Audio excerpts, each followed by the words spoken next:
এলাকায়ও গত কয়েকদিন আগে একজন ব্যক্তি কাসেম সাহেব দুনিয়া থেকে চলে গেছেন। তিনি মসজিদের কিন্তু কি ছিলেন, দায়িত্বে ছিলেন।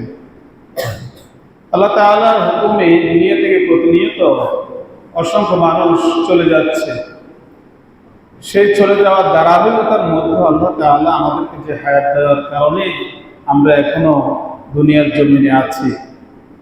আল্লাহ তাআলা যে আমাদেরকে আরেকটা জমাত তিনি আমাদের নসিব করেছেন, সম্মানিত দিন আমাদের নসিব করেছেন, সেই জন্য আমরা আমাদের অন্তরস্থল থেকে মহান রবের দরবারে শুকরিয়া আদায় করি। আলহামদুলিল্লাহ। দুরূদ ও সালাম বিশ্বনবী আমাদের সকলের প্রিয় নবী সাইয়্যিদুল মুরসালিন খাতামুন নবিয়্যিন মুহাম্মদুর রাসূলুল্লাহ সাল্লাল্লাহু আলাইহি ওয়াসাল্লামের প্রতি। সম্মানিত হাজিরিন, আমরা আমাদের নবীকে, যে আমাদের নবী তার যে শৈশবকাল এবং যৌবনকাল, এই দুইটা সময় পৃথিবীতে একজন মানুষের জন্য অত্যন্ত, এই দুইটা ধাপ অতিক্রম করে একজন সত্যিকার মুসলমান হিসাবে দুনিয়ার জমিনে ঈমান নিয়ে বেঁচে থাকা অনেক বড় চ্যালেঞ্জিং বিষয়। শৈশবকাল আমাদের নবী যে সমাজে এসেছিলেন, এটা আমরা সকলে জানি। ওই সমাজকে কি বলা হয়েছে? আইয়ামে জাহিলিয়াত। ওই সময়টাতে একদম সর্বশ্রেণীর মানুষ, কারণ পরিবার সমাজ যে কালচারে চলতো, যে যেভাবে চলতো, যে সমাজ ব্যবস্থা ছিল, এই সমাজ ব্যবস্থা থেকে তখনকার মানুষ যে খারাপ ব্যবস্থাপনা, এগুলো থেকে মুক্ত থাকাটা অসম্ভব ছিল। যেমন আপনারা আপনাদের জীবনে হয়তো এরকম কারো জীবনে ঘটেছে, যাত্রা অনুষ্ঠানে গিয়েছেন। আমাদের আগে তো এরকম হতো যে যাত্রা পালা হতো, তো যাত্রা পালায় তো বাবাও যেত, বাবার সাথে অনেক সময় সন্তানকে হাতে করে নিয়ে যেত। আর ওই সময়ের খারাপ কাজগুলো এত বেশি পরিমাণ ছিল, যেটা একদম পরিবার পর্যন্ত সেই অবস্থায় কঠিন পরিস্থিতিতে আক্রান্ত ছিল, কেউ মুক্ত ছিল না। শিশু বলেন, যুবক বলেন, বৃদ্ধ বলেন, সর্বশ্রেণীর মানুষ ওই সময়ের কালচারের মধ্যে যে গুনাহগুলো হতো, অপরাধগুলো হতো, সবাই সেটার মধ্যে নিমজ্জিত ছিলেন। তো সেই পরিবেশে আল্লাহ তাআলা পাঠিয়েছেন কাকে? মুহাম্মদুর রাসূলুল্লাহ সাল্লাল্লাহু আলাইহি ওয়াসাল্লামকে। এখন যেই পরিবেশে মানুষ গুনাহের কাজকে গুনাহ মনে করতো না, আনন্দদায়ক মনে করত, ওগুলো অন্যায় অপরাধ যা কিছু তাদের ছিল, এগুলোকে তারা তাদের জীবনে এনজয় হিসেবে তারা সেটাকে উপভোগ করত। তো এরই মধ্যে আল্লাহ তাআলা বিশ্বনবীকে পাঠিয়েছেন। আসলে আল্লাহ তাআলা এদের ইতিহাস যে যত নবী এবং রাসূলকে পাঠিয়েছেন, যখন ওই সম্প্রদায়, ওই গোত্র, ওই জাতি যখন গুনাহের একদম শেষ সীমায় চলে যেত, তখন আল্লাহ তাআলা তাদেরকে পথ প্রদর্শনের জন্য, সিরাতুল মুস্তাকিমের পথে আনার জন্য আল্লাহ তাআলা নবী এবং রাসূল পাঠাতেন। আমাদের নবীর ক্ষেত্রেও সেটা ঘটেছে, তবে সেটা একটু ভিন্নতা হলো এটা যে আমাদের নবী এসেছেন সমগ্র বিশ্ববাসীর জন্য। হিন্দু, বৌদ্ধ, খ্রিস্টান, যত জাতি রয়েছে, যত সম্প্রদায় রয়েছে, শুধু মানব নয়, আল্লাহ তাআলা জিন জাতির জন্য, হেদায়েতের জন্য কাকে পাঠিয়েছেন? মুহাম্মদ রাসূলুল্লাহ সাল্লাল্লাহু আলাইহি ওয়াসাল্লাম। তাহলে সে অবস্থায় একজন মা নবজাতক দুনিয়াতে আসার পরে সে যখন আস্তে আস্তে বড় হচ্ছে, সে যে বিষয়গুলো তাকে সে দেখছে, যে বিষয়গুলো তাকে গ্রাস করার কথা ছিল, যেগুলো তাকে আকর্ষণ করার কথা ছিল, যে বিষয়গুলো অন্যান্য বাচ্চাদের সাথে মিশে একাকার হয়ে করার কথা ছিল, ঠিক না বলেন? ঠিক না? আমাদের এই সমাজে মনে করেন বাচ্চারা যে খেলাধুলা, আদার্স অন্যান্য যে সমস্ত কর্মকাণ্ডগুলো তারা করে, এটা আপনি আপনার বাচ্চাকে বড় ধরে রাখতে পারেন না, তারাও চলে যায়, ছুটে চলে যায়। আর পারিবারিকভাবে দেখা গেল এটা তেমন দূষণীয় খেলাধুলা করবে, কিন্তু সে সময়ে সে ব্যবস্থাপনা, সে সমাজ ব্যবস্থার মধ্যে নোংরা কাজ বেশি ছিল, গান বাদ্য অন্যান্য আশেপাশে এই বিষয়গুলো বেশি পরিমাণ ছিল। রাসূল করিম সাল্লাল্লাহু আলাইহি ওয়াসাল্লাম ওই সময়ে শিশুদের চালচলন আর রাসূলের চালচলনের মধ্যে একটু ভিন্নতা দেখা যেত। মানে আল্লাহ তাআলা তাকে নবী হিসাবে যে প্রস্তুত করছেন, তিনি যে নবী হবেন, এখন তিনি যে সর্বশ্রেষ্ঠ রাসূল হবেন, এখন সর্বশ্রেষ্ঠ রাসূল তাকে যে বানানো হবে এবং তাকে যে প্রেরণ করা হয়েছে, তাকে দায়িত্ব দেওয়া হবে। আল্লাহ তাআলা একদম শৈশবকাল থেকেই আল্লাহ তাআলা আমাদের নবী রাসূল সাল্লাল্লাহু আলাইহি ওয়াসাল্লামের মন মানসিকতা, চিন্তা চেতনা, উঠা বসা, সার্বিক কর্মকাণ্ডগুলো অন্যান্য শিশুদের থেকে তার মন মানসিকতা সম্পূর্ণ আলাদা করে দিয়েছে। সুবহানাল্লাহ। কারণ রাসূল যখন হালিমাতুস সাদিয়ার ঘরে যখন গিয়েছেন, তখন সেখানে কি হয়েছে? সিনা সাক পেয়েছে। মানে যে বিষয়গুলো মানুষকে গুনাহ থেকে আকর্ষণ করে, যে কলব, আল্লাহ তাআলা সেটাকে পবিত্র করে দিলেন, যাতে এই সমাজ ব্যবস্থা, এই অন্যায় অপরাধ যাতে মুহাম্মদ সাল্লাল্লাহু আলাইহি ওয়াসাল্লামকে কিশোর বয়সে, শৈশব বয়সে যাতে তাকে মানে আকৃষ্ট করতে না পারে। ওই যে নফস গুনাহের দিকে আকৃষ্ট করে, আল্লাহ তাআলা সেটাকে, তার নফসকে কি করে দিলেন? পবিত্র করে দিলেন, সাফ করে দিলেন। এই জন্য আল্লাহ রাসূল সাল্লাল্লাহু আলাইহি ওয়াসাল্লাম তিনি তখন থেকে বেশি একটা বাচ্চাদের সাথে খেলাধুলা মিশতেন না, একটু আলাদা আলাদা থাকতেন, একটু দূরে দূরে নিজেকে রাখতেন। তো বিষয় হলো যে রাসূল সাল্লাল্লাহু আলাইহি ওয়াসাল্লাম শৈশবকালটা একটু ভিন্নভাবেই, মানে তিনি ভিন্নতার মাধ্যমে তিনি আস্তে আস্তে বড় হচ্ছেন। এগুলো কিন্তু আরবের অন্যান্য লোকেরা, পারিবারিক লোকেরা, বংশের লোকেরা এগুলো কিন্তু প্রত্যক্ষ করতো রাসূলের এই বিষয়গুলো, মানে এই ভিন্ন বৈশিষ্ট্যটা তারা কি করতো? দেখতো, তারা ভাবতো এই ছেলেটিকে অন্য কিছু মনে হচ্ছে, তার চাল চলন সবকিছু তাদের কাছে, তাদেরকে ভাবাচ্ছে যে সে ভিন্নতরতার, মানে সবকিছু তাদের কাছে ভিন্ন মনে হতো। গতানুগতিক অন্যান্য ছেলে মেয়েদের মতো তার মধ্যে সেগুলো প্রকাশ করতো না। আল্লাহ রাসূল সাল্লাল্লাহু আলাইহি ওয়াসাল্লাম এভাবে এটা মানে একদম ছোট থেকেই এভাবে মানে ভিন্ন, যেটাকে আমরা বলি যে নিজের চিন্তা, নিজের মধ্যে ভিন্নতা এনেছেন। আল্লাহ তাআলা তার মধ্যে সেই যোগ্যতা দিয়ে দিয়েছেন।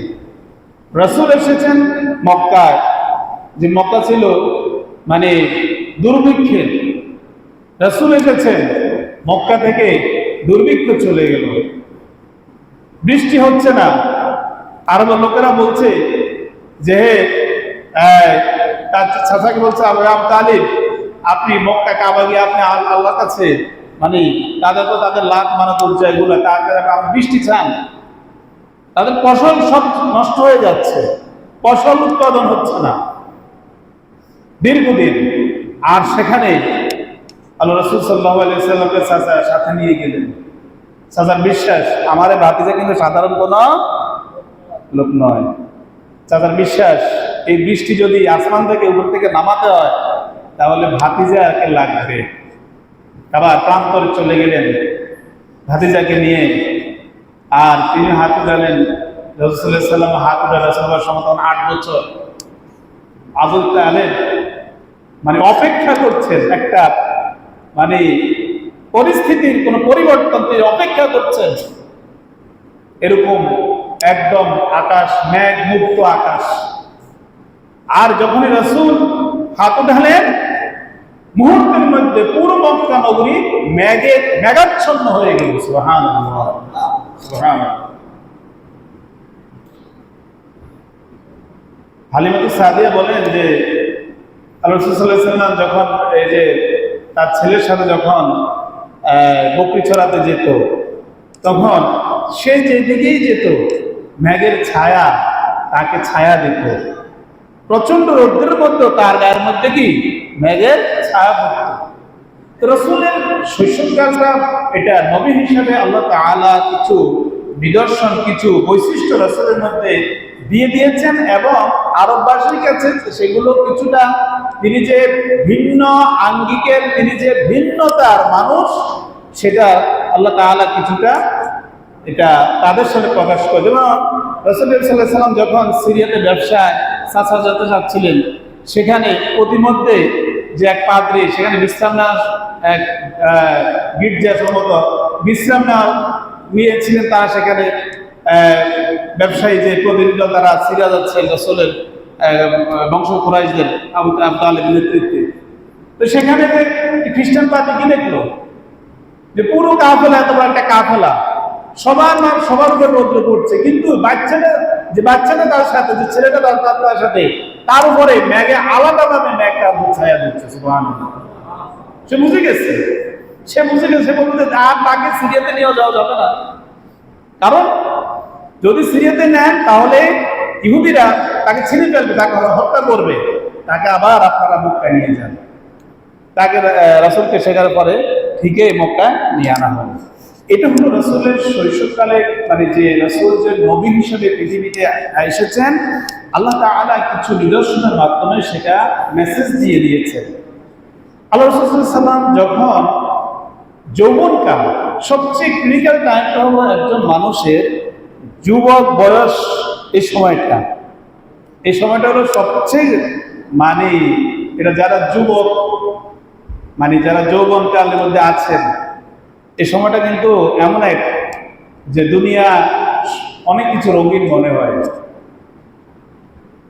দুনিয়ার অনেক কিছু মানে নিজেকে চারিদিক থেকে গ্রাস করে ধরে, অনেক কিছু ভালো মন্দ অনেক কিছু। আল্লাহ রাসূল সাল্লাল্লাহু আলাইহি ওয়াসাল্লাম এই যৌবনকাল, এই যৌবন কি এক সময়, যখন ওই সময় সকল যুবকে থাকতো গান বাদ্যের আসরে, জুয়ার আড্ডায়, মদের আড্ডায়, নেশার আড্ডায়, তারা এমন এক পর্যায়ে ছিল, তাদের চরিত্র এমন এক পর্যায়ে ছিল, জিনা ব্যভিচার এগুলোর মধ্যে সব যুবক, কিছু সংখ্যক যুবক এটা থেকে বিরত ছিল, কিন্তু মানে পরিপূর্ণভাবে এই গুনাহ থেকে, কাজ থেকে নিজেদের তারা সেভ করতে পারতো না।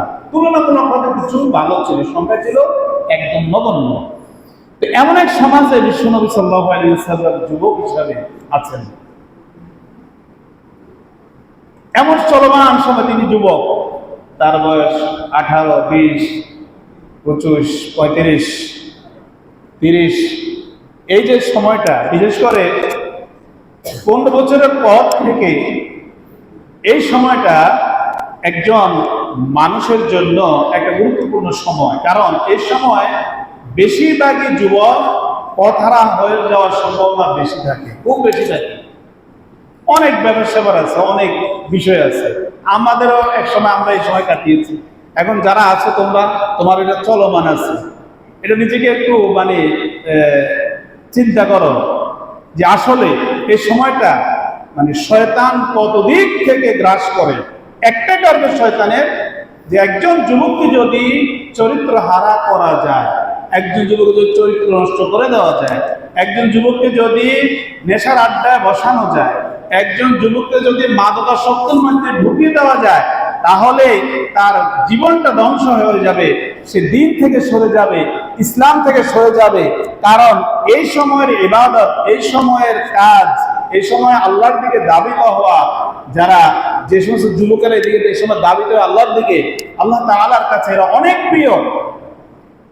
সুতরাং এই সময়ে অনেক কিছু, আর বর্তমান প্রেক্ষাপটে যা কিছু আছে, একজন যুবক নষ্ট হওয়ার জন্য, চরিত্র নষ্ট হওয়ার জন্য কোন উপাদান না আছে, সব কিছু আমাদের হাতে চলে এসেছে, কোনো কিছু বাকি নাই।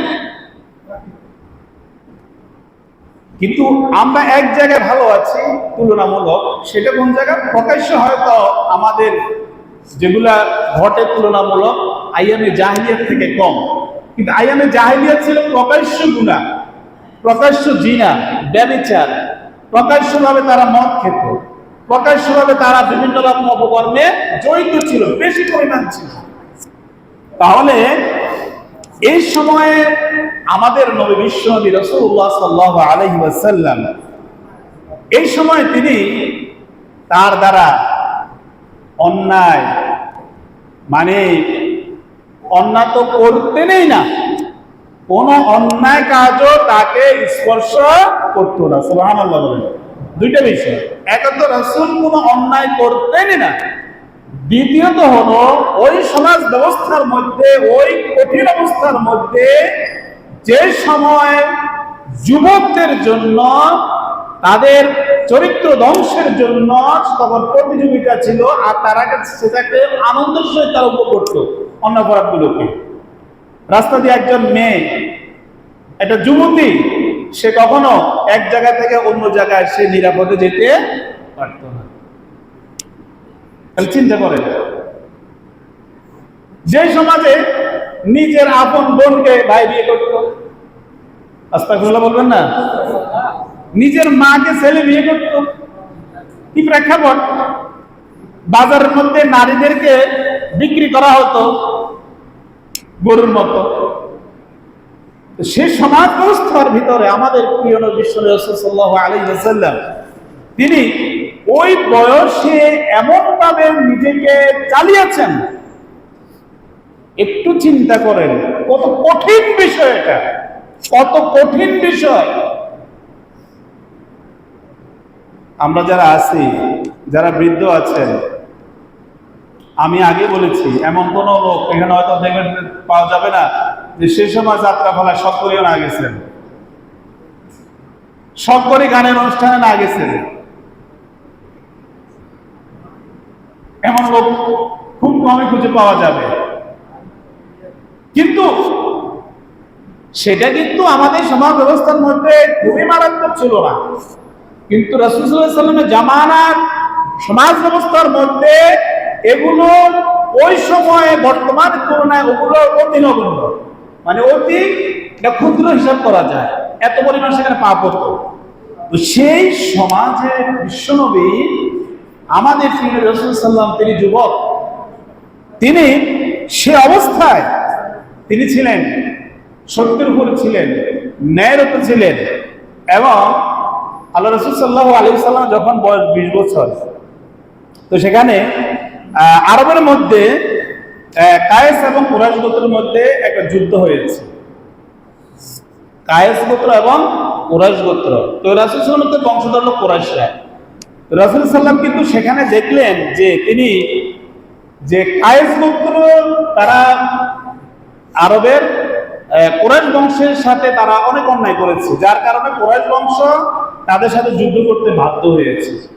আল্লাহ রাসূল সাল্লাল্লাহু আলাইহি ওয়াসাল্লাম দেখলেন যে কুরাইশ বংশের নীতি ঠিক আছে, তারা অন্যায় করে নাই, অন্যায় করেছে কায়েস গোত্র, যার কারণে তিনি ন্যায়ের পক্ষে তিনি ওই যুদ্ধে অংশগ্রহণ করেছেন, যেটাকে বলা হয়েছে ফিজারের যুদ্ধ। ওই যুদ্ধের নাম হলো ফিজারের যুদ্ধ, ফিজার যুদ্ধ। ওই যুদ্ধে আল্লাহ রাসূল সাল্লাল্লাহু আলাইহি ওয়াসাল্লাম কুরাইশদের পক্ষ হয় কি? ন্যায়ের পক্ষে। যদি কুরাইশ যদি অন্যায় থাকতো তাহলে রাসূল সেই যুদ্ধে অংশগ্রহণ করতেন না, কিন্তু দেখলে যে কুরাইশ বংশ সঠিক জায়গায় আছে, সুতরাং তাদের পক্ষে আমাকে লড়াই করতে হবে, যার জন্য রাসূল সাল্লাল্লাহু আলাইহি ওয়াসাল্লাম ন্যায়ের পক্ষে তিনি তখন ছিলেন। এরপরে হিলফুল ফুজুল গঠন করা হলো। হিলফুল ফুজুল কেন গঠন করা হলো? যে যে সময়ের এই অবস্থায় এই পরিবেশ, রাসূলের চিন্তা চেতনার মধ্যে সমাজ নিয়ে চিন্তিত হয়ে পড়লেন। যে সময় অন্যান্য যুবকেরা নেশায় জড়িত, বিভিন্ন রকমের অপকর্মে জড়িত, সমাজ ব্যবস্থা তো পরিবর্তন থাক দূরের কথা, বরং তাদের দ্বারা সমাজ ব্যবস্থা ধ্বংস কিভাবে আরো বেশি হয় তারা সেটাই প্রতিযোগিতায় লিপ্ত। আর ওই সময় মুহাম্মদ সাল্লাল্লাহু আলাইহি ওয়াসাল্লামের চিন্তা চেতনা আসলো এই সমাজ ব্যবস্থাকে পরিবর্তন করতে হবে। কি করতে হবে? সমাজ ব্যবস্থা পরিবর্তন করতে হবে এভাবে যে সেখানে এই সংগঠনের 5টি দফা ছিল। খেয়াল করেন যুবকেরা, খুব খেয়াল করো, খুব খেয়াল করো। তোমাদের মতো বয়সে রাসূল সাল্লাল্লাহু চিন্তা চেতনা কি ছিল? আনন্দ ফুর্তি এগুলো নয়। তারা সমাজ নীতি, সমাজ নিয়ে চিন্তা করেছে।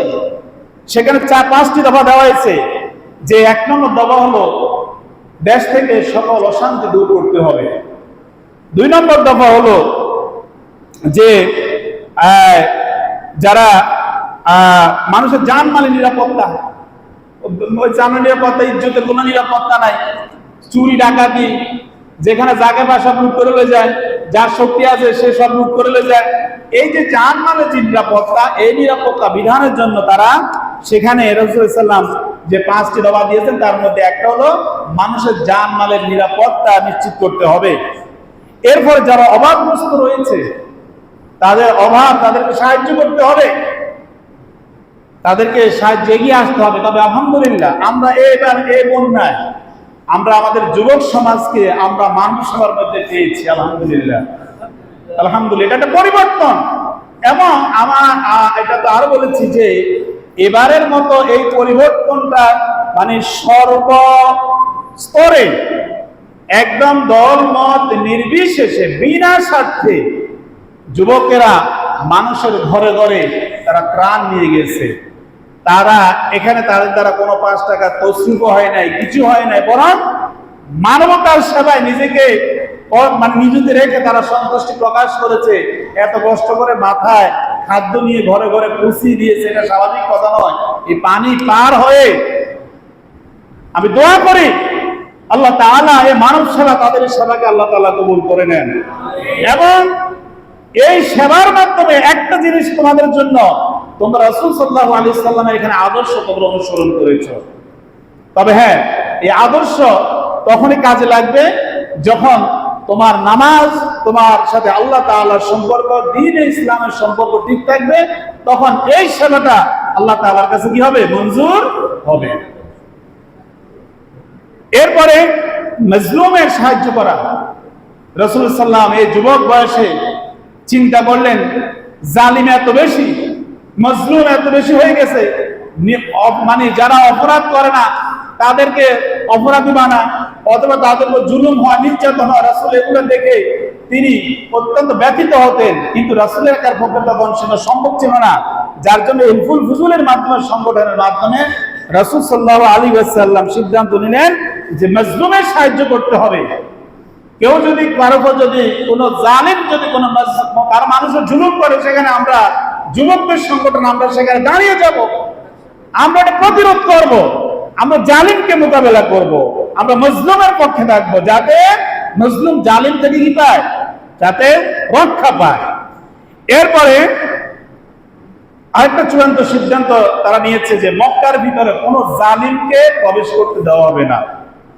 মানে আশ্রয় দেওয়া যাবে না, প্রবেশ করতেও দেওয়া যাবে না, তাকে থাকতেও দেওয়া যাবে না।